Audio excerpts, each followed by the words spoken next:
speaker is Vanessa Weisbrod, and she is actually the president of the Gluten-free Celiac Disease Program of the board at Children's National Medical Center. And she's also the executive director of Delight Magazine and is the wonderful lead on this conference in general for today. So when you do see her, please thank her for all of her hard work in spearheading everything. And so she's going to talk about gluten-free baking and alternative grains and nutrition. Thanks. Thank you. So hi, everybody. Thank you so much for coming out to the expo today.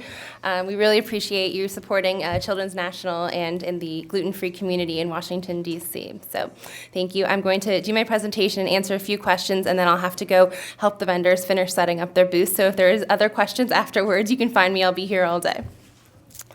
So I have been cooking since I was old enough to crawl. My parents have pictures of me with my grandmother churning butter when I was just an infant. So food has always been a part of my life. So when I was diagnosed with celiac disease and had to completely change the way that I eat, the first thing that I had to do was learn how to bake, and not just to bake gluten-free things, but to bake gluten-free foods that my dad, who's the biggest critic in the entire world, would actually eat and not throw away or say, "Ugh, Vanessa, this tastes horrible."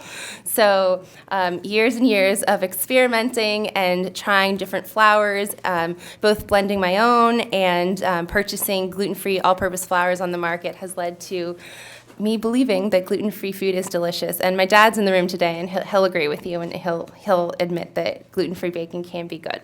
So I'm going to quickly talk about some of the alternative flours that you'll see in a lot of gluten-free baking, and then talk about how we can blend them together to create delicious gluten-free products.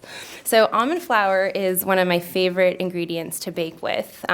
It's a unique ingredient because most of the time people say you can't do one-to-one baking with a gluten-free, a naturally gluten-free flour. And while most of the time I agree with that statement and think that it's definitely true, with almond flour, you can bake on its own. It's used in a lot of paleo baking, and there are entire cookbooks dedicated just to almond flour cooking.